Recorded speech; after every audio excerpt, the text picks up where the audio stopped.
पंजाब के पठानकोट में रहने वाले एक परिवार की ये ऐसी सच्ची घटना है जिसे सुनकर आज भी लोग हैरान रह जाते हैं। उस परिवार के मुखिया माँ दुर्गा के बहुत बड़े भक्त थे। सालों से घर के मंदिर में पूजा पाठ होता था और पूरे परिवार का विश्वास भी इसी भक्ति पर टिका हुआ था। घर में यही माना जाता था कि माँ दुर्गा ही इस सृष्टि की सबसे बड़ी देवी है और उनकी भक्ति से ही मोक्ष मिलता है। लेकिन साल 2005 में एक ऐसी घटना हुई जिसने इस पूरे विश्वास को ही हिला दिया। जब परिवार के मुखिया की मृत्यु हुई और अंतिम संस्कार के 3 दिन बाद उनकी अस्थियां उठाकर घर लाया गया, तभी अचानक कुछ ऐसा हुआ जिसकी किसी ने कल्पना भी नहीं की थी।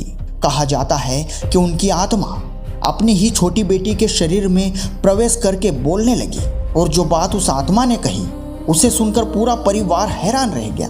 वो कह रहे थे, जीवन भर पूजा पाठ करने के बाद भी मेरे पास कोई आध्यात्मिक कमाई नहीं बची और अब मैं भूत बनकर भटक रहा हूँ। ये सुनकर अश्विन कुमार के मन में एक सवाल बार बार उठने लगा।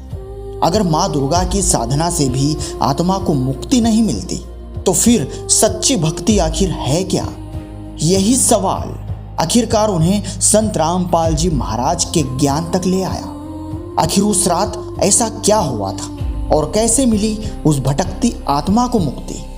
आइए सुनते हैं खुद अश्विन कुमार की जुबानी ये पूरी सच्ची घटना।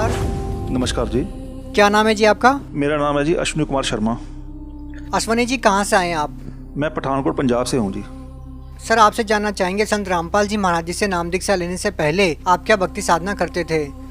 ऐसे है कि ये मैं बात यहाँ से शुरू करता हूँ कि हमारे घर एक मंदिर है फूलों वाली माता का, और वो मंदिर जो है दुर्गा का मंदिर है, शेरावाली का। उस मंदिर में मेरे पिताजी सन 78 से वहाँ पर वो पूजा पाठ करते थे, उस मंदिर को संभालते थे। और उस मंदिर को जो है वो इतनी देर से संभाल रहे थे। और उस समय मेरी जो उम्र थी उस समय 5 साल की थी, 11 साल की थी। जब मैं उनसे इस क्वेश्चन करता था कि बेटा ये आप बताइए कि ये दुनिया और ये ब्रह्मांड कैसे बने हैं, उनको इस बारे में जो नॉलेज थी जो आम सबको थी।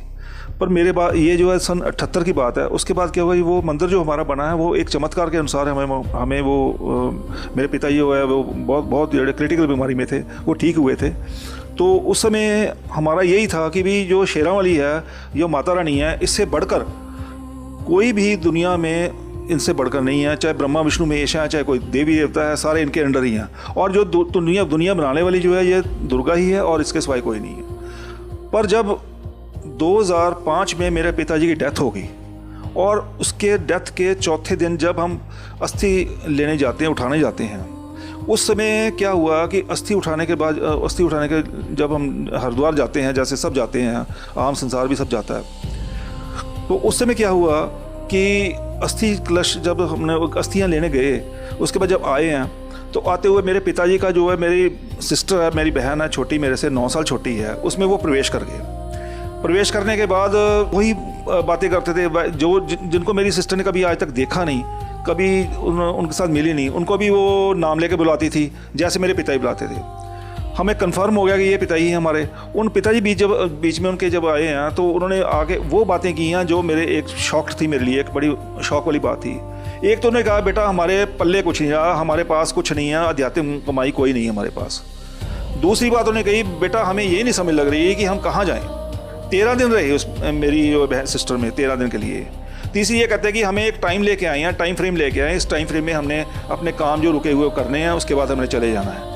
अब ये तीनों चीज़ें मेरे लिए शौक थी कि भी इतनी भक्ति करने के बाद सारी उम्र इन्होंने दे दी। सन 78 से लेकर 2005 तक सारी अपनी एक ज़िंदगी सारी एक दे दी है। हमने भी सारी उम्र इनको दुर्गा को समझा, माता रानी को सबसे बड़ा समझा। और माता रानी हमारे साथ किया क्या, झटके से एक झटके से उनकी मृत्यु हो गई। मृत्यु होने के 5वें दिन वो मेरी सिस्टर में प्रवेश होकर बोल रहे हैं कि हमारे कुछ भी नहीं, हमारे पल्ले सब अंधेरा अंधेरा नज़र आ रहा है, आगे कहाँ जाऊँ मुझे नहीं पता। अब ये क्वेश्चन मेरे लिए एक बहुत बड़ी बात थी, क्योंकि आम जो खोज करने वाला बंदा होगा कोई या खोजी होगा, उसके लिए तो बहुत बड़ी बात है। उसके बाद क्या हुआ कि जब पिताजी ने 13 दिन उसमें रहे और उन्होंने एक तो बात की, हमारी भक्ति वहीं ख़त्म हो गई, हमारे पास कुछ नहीं है। कोई तो हमारे पास हमारे पैर को हाथ लगा के भक्ति माई ले जाता है, कोई क्या करता है कि किसी को हम आशीर्वाद दे देते हैं। तो मेरे पास अभी पल्ले कुछ नहीं रहा हमारे पल्ले। मैंने उनसे फिर क्वेश्चन किया कि मुझे ऐसा आप बताओ कि आप उधर की बताओ जहाँ से आप आए हो अभी, डेथ के बाद अब जहाँ पर आप होके आए हो, जो क्या क्या देखा आपने, मुझे वो चीज़ें बताओ, ऊपर की चीज़ें बताओ, स्वर्ग की, नर्क की, जो भी है, जैसे भी है बताओ। उन्होंने आंखें बंद करके कुछ नहीं बताया। तो मैंने कहा कि मुझे तो वो ज्ञान चाहिए जिसमें क्या है कि सब कुछ पता हो मुझे, कि देवी देवते क्या हैं, कुरान शरीफ अलग से, ये मुस्लिम धर्म क्या है, ये धर्म भी सारे पता होना चाहिए और देवी देवते सारे पता होना चाहिए। मुझे उस भगवान का भी पता होना चाहिए कि जो भगवान जिसने सबको बनाया है, और वो शक्ति भी पता होनी चाहिए जिस शक्ति से चलता है। क्या वो माता रानी ही है, क्या वो दुर्गा ही है, कि कोई और है। पर इस चीज़ का जो है वो अब नहीं पता लगा, क्योंकि उनको इस चीज़ का नहीं, वो बता नहीं पाए। उन्होंने क्या किया, मुझे अपना नाम उपदेश दे दिया कि ये नाम उपदेश ले लो, ये नाम उपदेश लेके आप भक्ति करो, और इस भक्ति के कारण फिर आपको पता लग जाएगा, सारा कुछ पता लग जाएगा। पर मुझे उससे कोई लाभ नहीं हुआ। मैंने क्या किया, मेरे पास कोई सोर्स नहीं था। मैंने ये मन में ठान ली कि अगर तो या तो मेरे पिताजी से बराबर कोई होगा, वो इस क्वेश्चंस का आंसर सबका देगा, इस प्रश्नों का सारा आंसर देगा, और दूसरी बात कि या तो उनसे बड़ा होगा, वो देगा। इसी खोज के कारण मैंने जितने भी सत्संग टीवी पे आते हैं, चाहे वो सुधांशु जी महाराज के आते हैं, चाहे आसाराम जी के आते हैं, चाहे वो मुरारी बापू जी के आते हैं, चाहे वो किसी भी धर्मगुरु के आते हैं, मैं देखना शुरू कर दिया। और मैंने क्वेश्चन सेट कर लिए कि ये क्वेश्चनों का आंसर जो दे देगा वो या तो मेरे पिताजी से बड़ा होगा या वो मेरे पिताजी के बराबर होगा। तो ये क्वेश्चन का आंसर किसी ने नहीं मुझे दिया।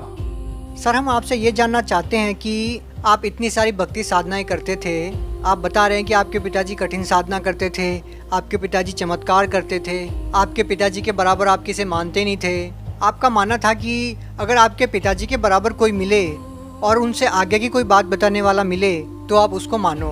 तो ये जो आपकी आध्यात्मिक खोज थी वो कैसे पूरी हुई? ऐसे है कि मेरे यहाँ छोटा सा बिजनेस करता हूँ, मेरी छोटी सी दुकान है। उस दुकान के सामने एक लड़का रहता है, वो मोबाइल का काम करता है। उससे मैं सत्संग लिया, एक हर सत्संग लेता था, कभी मैं राधा स्वामी का, कभी मैं निरंकारी धर्म का, ऐसे सत्संग। एक बार उन्होंने मुझे दे दिया संत रामपाल जी महाराज का। अब वो ऑडियो थे सारे सत्संग, वो ऑडियो सत्संग जब मैंने सुना तो उसमें मुझे सबसे, क्योंकि मैं मानता था दुर्गा को, मैं मानता था शेरावाली को।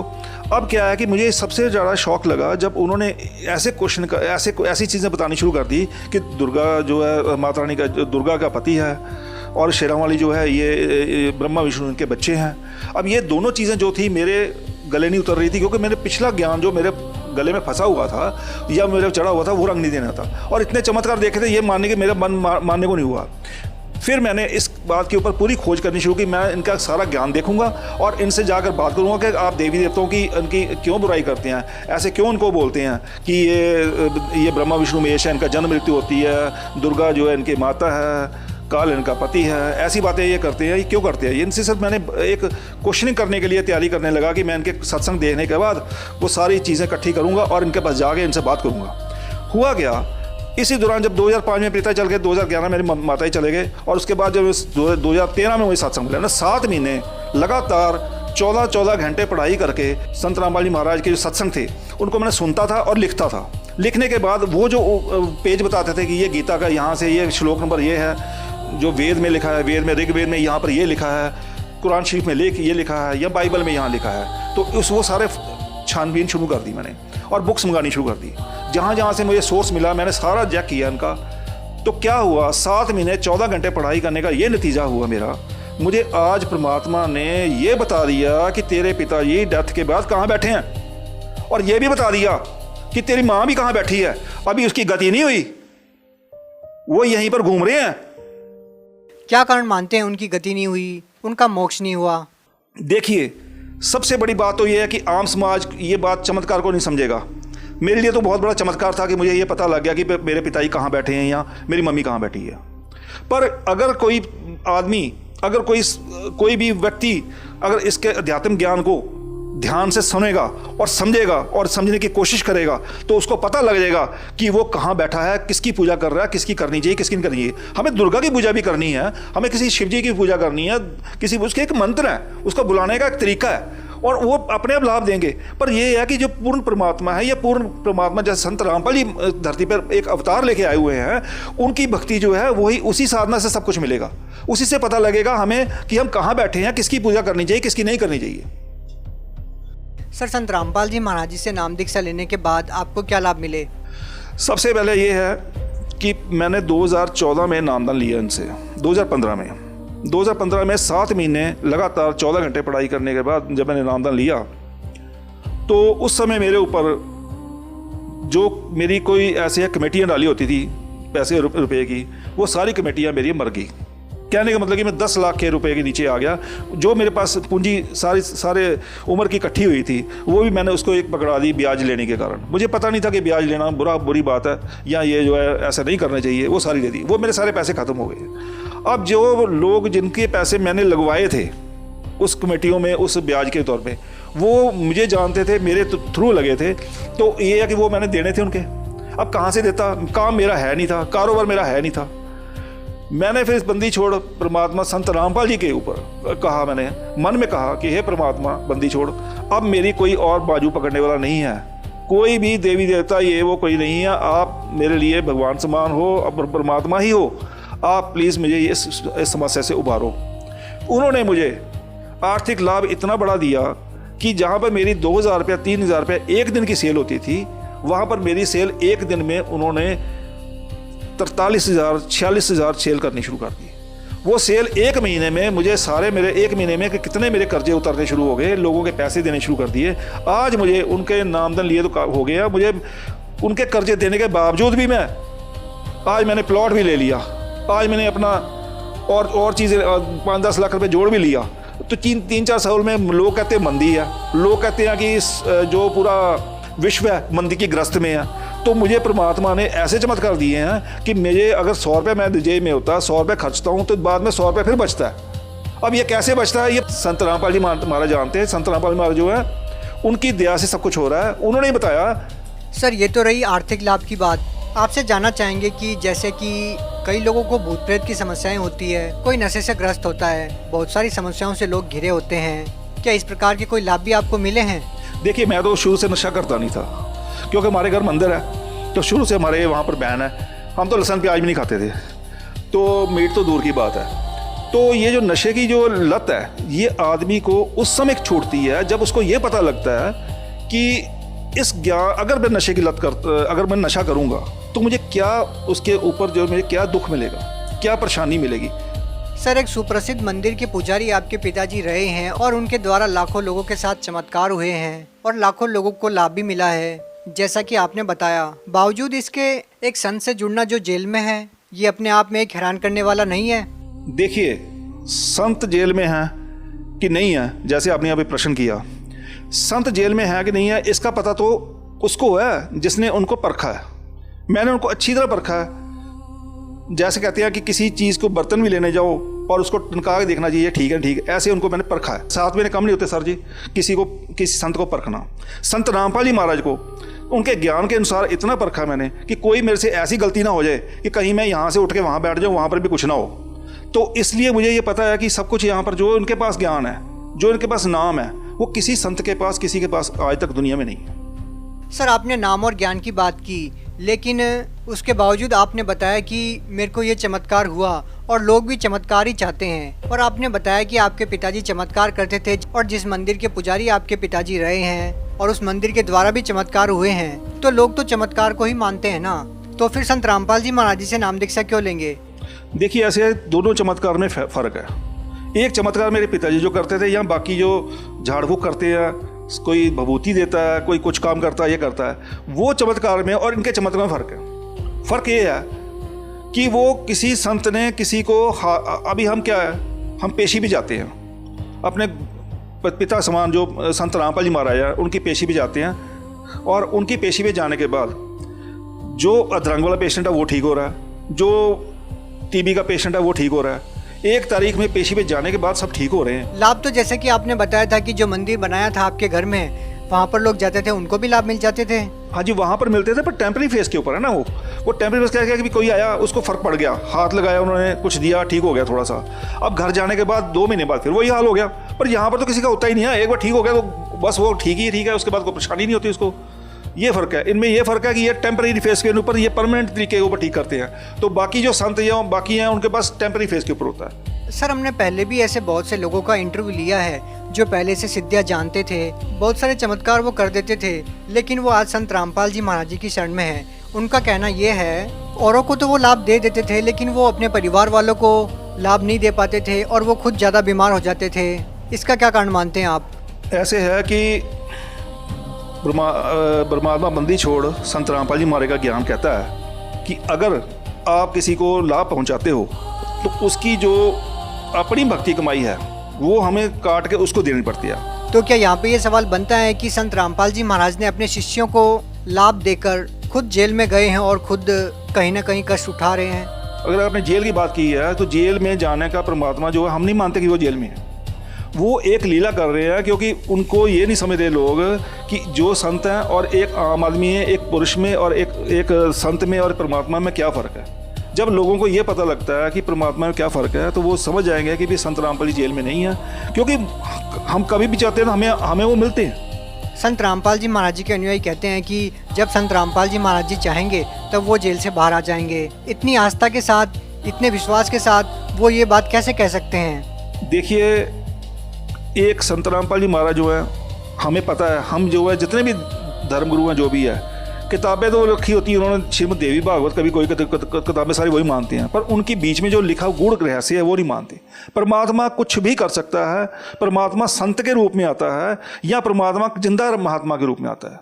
जिंदा महात्मा की एक अपना अवतरण लेके ऊपर से सीधे आते हैं, परमात्मा किसी जिंदा महात्मा या साधु के रूप धारण करके आते हैं। संत रामपाल जी महाराज किस धर्म को श्रेष्ठ मानते हैं? संत रामपाल जी का नारा है, जो हमने उनका नारा लेके हम चल रहे हैं, हम उनका जो उद्देश्य है, जीव हमारी जाति है, मानव धर्म हमारा, हिंदू सिख मुस्लिम ईसाई धर्म नहीं कोई न्यारा। तो ये जो उन्होंने एक अपना स्लोगन दिया हुआ है वो हमें उनके अनुयायियों, हम उनके अनुयायी हैं, हम भी ये समझते हैं कि जीव हमारी जाति है, मानव धर्म हमारा है और इसके सिवाय कोई जाति नहीं है। परमात्मा ने हमें एक जैसा बनाया, इसके फर्क कोई नहीं है। आप भगत समाज को क्या संदेश देना चाहेंगे? भगत समाज को ये संदेश देना चाहूँगा कि अगर किसी को आर्थिक परेशानी है, जैसे मुझे थी, अगर वो ठीक करनी चाहता है तो वो किसी और की शरण में जाने की ज़रूरत ही नहीं है। क्या आपके अनुसार वही लोग जो आर्थिक लाभ चाहते हैं वही संत रामपाल जी महाराज जी की शरण में आए? देखिए, आर्थिक, सामाजिक, शारीरिक किसी भी तरीके की कोई परेशानी किसी को है तो मोक्ष कैसे होगा सर? मोक्ष जो है वो एक अलग बात है। आम समाज जो है, क्या संत रामपाल जी महाराज जी की भक्ति करने से मोक्ष भी मिलेगा? जी ये 100% बात है जी। मोक्ष जो है, मोक्ष कहते हैं छुटकारा। छुटकारा किससे? छुटकारा, मृत्यु तो हर किसी की होनी है, मृत्यु के बाद कहते हैं सब लोग कहते हैं छुटकारा हो गया, पर एक्चुअल में जब ज्ञान समझ लगेगा तो पता लगेगा कि उसके बाद छुटकारा नहीं होता। उसके बाद आगे 84 लाख योनियाँ शुरू हो जाती हैं। 84 लाख योनियाँ 43,20,000 साल में कंप्लीट होती हैं, जिसमें एक मनुष्य की योनि जो है 60-70 साल की जो बड़ी दुखदाई है, तो बाकी जीवों के क्या हाल है। तो उस मोक्ष से छुटकारा डालने के लिए संत रामपाल जी महाराज जो हैं अपना एक सेट ऑफ मंत्र है उनके, वो देते हैं। जैसे हमने प्रथम मंत्र में मिलता है, फिर सतनाम मंत्र मिलता है, फिर सारनाम मिलता है, ये 3 अलग अलग मंत्र मिलते हैं। उस मंत्र से छुटकारा होगा, क्योंकि जो हमारे वेद है ये वो भी यही बता रहे हैं कि संत रामपाल जी जो कह रहे हैं और जो वेद हमारे कह रहे हैं वो सब मेल खा रहे हैं अपन कि इन्हीं मंत्रों से छुटकारा होगा और कोई तरीका नहीं है। अब हम किसी को हम जय माता दी बोल देंगे, वो एक सिर्फ वो नाम नहीं किसी का, वो छुटकारे का मंत्र नहीं है। किसी देवी देव की भक्ति करनी है, शिव की भक्ति करनी है हमने, या किसी भक्ति, उसका नाम है, उसको बुलाने का नाम है, उससे भक्ति होगी। वो भक्ति भी इकट्ठी होगी, संचित होगी। जब भक्ति संचित होगी तो पाप कर्म कम होंगे। जब पाप कर्म होंगे, हमारा बैड अकाउंट खत्म होगा, तभी तो हम मोक्ष पाएंगे। बैड अकाउंट खत्म ही नहीं होगा तो कैसे मोक्ष पाया जाएगा। तो लास्ट में आप भगत समाज को क्या कहना चाहेंगे? मैं समाज से हाथ जोड़ के बेनती करता हूँ कि इनसे नामदान किसी ने लेना है तो लो, नहीं लेना तो मत लो, पर एक बार इनका जो ज्ञान है वो सुनो, वो देखो। YouTube के ऊपर आप देखिए, सर्च करिए संत रामपाल जी महाराज के ज्ञान को सर्च करिए, देखिए उसमें क्या क्या कह रहे हैं। वो देखने को कोई बुराई नहीं है, सुनने में कोई बुराई नहीं है। देखने और सुनने के बाद क्या कि आप खुद ही फैसला करेंगे कि हम कहाँ बैठे हैं, और इसके बाद आप ये क्लियर कर हो जाएगा। आप उसके बाद रह नहीं पाओगे कि संत रामपाल जी का नाम मैंने नहीं लेना। उसके बाद फिर नामदान लेके आप अपना उद्धार करोगे, और आने वाले की जो 84 लाख योनियाँ हैं जिसमें जाने के बाद आदमी जानने का जीव बहुत दुखदाई होता है, उससे छुटकारा मिल जाएगा। बहुत बहुत धन्यवाद। इस बारे में आपकी क्या कुछ राय है हमें कमेंट में बताना ना भूलें। वीडियो को ज़्यादा से ज़्यादा शेयर करें। धन्यवाद।